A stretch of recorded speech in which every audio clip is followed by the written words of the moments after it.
Good afternoon guys. So nandito po kami sa una kong farm. So ito po yung less maintenance na po ito. Kasi ang ilalim niya hindi na gaanong masasaan ang damo. Hindi na lang ang damo sa ilalim. Kaya less maintenance na po. Medyo ganito na kalalaki ang mga tanim. Yan, halos mga 4 meters na, 3 to 4 meters height na po. So, hindi ko po siya pinopruning. Yan. Pero yung mga katawan niya po, yung puno, yan, yung laki po. Yan. Ito po. Ilang years na to? Halos magpo 4 years old na itong tanim na to. Yan. Yan. Meron dito kinain ng mga insekto yung dahon. Pero okay naman. Ito kinain ng insekto yung mga dahon. Yan. Pero nagkakaroon na rin ng mga panibagong talbos. Kaya less worry naman pag dahon lang po ang kinain. So, malalaki na po ito. Ganda na Ito dalawang mga.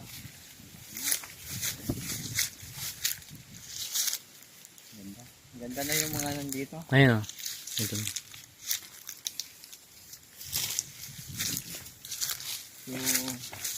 ito may nabali na isang sanga. Hindi ko alam kung may nakapasok ditong kalabaw. Pero buhay pa. Ito, sayang. Pero buhay.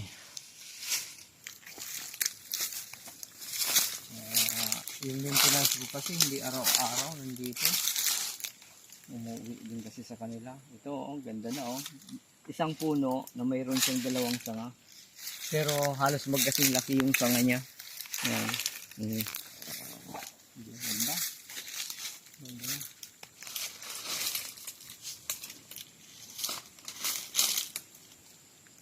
Ito naman yung pang-asin.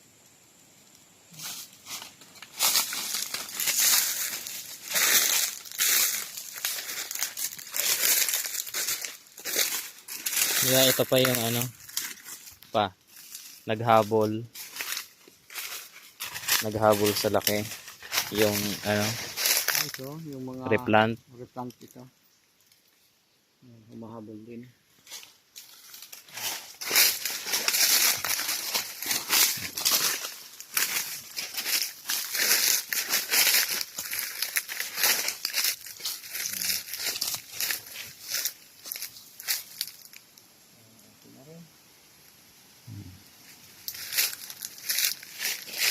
kaagar papalibutan tayo ng agar. So, medyo less maintenance na po pag medyo matataas na yung kasi hindi na gaanong madamo ang ilalim.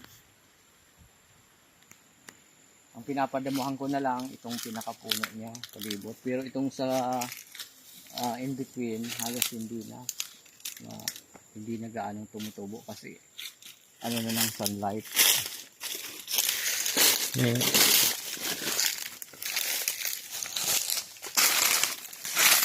So guys, wow, ang ganda na. Inanuhan ng anay. Sana magkaroon ito ng natural agar. Yan, may borer din po na umatake. Yan po ang butas niya.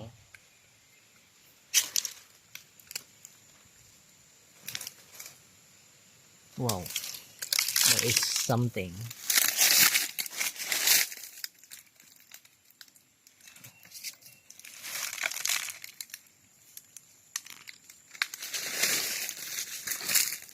Malaki na guys, medyo natumba nga lang ng konti, pero okay naman.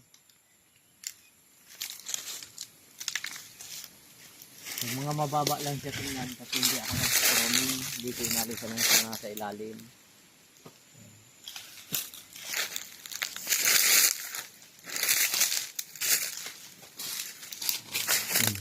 Okay, 4 minutes na.